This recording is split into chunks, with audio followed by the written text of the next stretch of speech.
నిన్న కనుగొన్న గుహ గురించే అర్జున్ ఆలోచిస్తూ ఉంటాడు.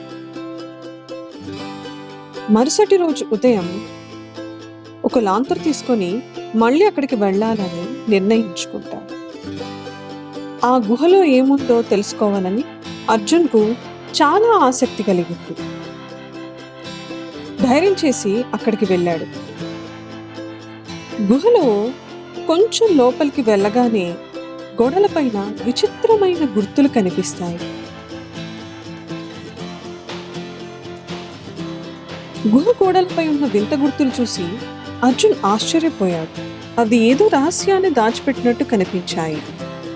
కొద్దిసేపు నడిచిన తర్వాత అతనికి గోడపైన ఒక పెద్ద సూర్యుడి ఆకారంలో ఉన్న గుర్తును చూశాడు. ఆ గుర్తు మిగతా గుర్తుల కంటే ఎక్కువగా వెలుగుతోంది. అర్జున్ ఆసక్తిగా దాన్ని తాకాడు. అప్పుడే గుహ మొత్తం కంపించి గోడ నెమ్మదిగా పక్కకు జరగడం ప్రారంభించింది. ద్వారం వెనుక మెరిసే నీలిరంగు క్రిస్టల్స్తో నిండిన ఒక అద్భుతమైన గది ఉంటుంది. అర్జున్ ఆ గది మొత్తాన్ని చాలా ఆశ్చర్యంగా చూస్తాడు.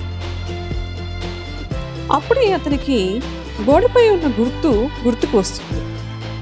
అది బయట చూసిన సూర్యుడి గుర్తులా ఉందే అని అనుకుంటాడు. గది మధ్యలో ఒక పురాతన పుస్తకం ఉంటుంది. అది చాలా సంవత్సరాల క్రితం గ్రామాన్ని రక్షించిన ఒక జ్ఞాని ఈ గుహను నిర్మించడానికి ఏం చేశాడు అనేది అందులో ఉంటుంది. ఆ జ్ఞాని తన జ్ఞానాన్ని ఈ పుస్తకంలో దాచిపెట్టాడు. అర్జున్ గుహ నుంచి బయటకు వచ్చాడు. అతను ఆ పుస్తకాన్ని గ్రామ పెద్దలకు చూపించాలని అనుకుంటాడు. గ్రామస్తులు ఆ గుహ గురించి నిజం తెలుసుకుని ఆశ్చర్యపోతారు. ఇక అర్జున్ తన తర్వాత కనుగొనవలసిన రహస్యం గురించి ఆలోచిస్తూ ఉంటాడు. ఈ కథ మీకు నచ్చిందా పిల్లలు? మళ్ళీ ఇంకో మంచి కథలో కలుద్దాం. అప్పటిదాకా మా ఛానల్కి సబ్స్క్రైబ్ చేసుకోండి.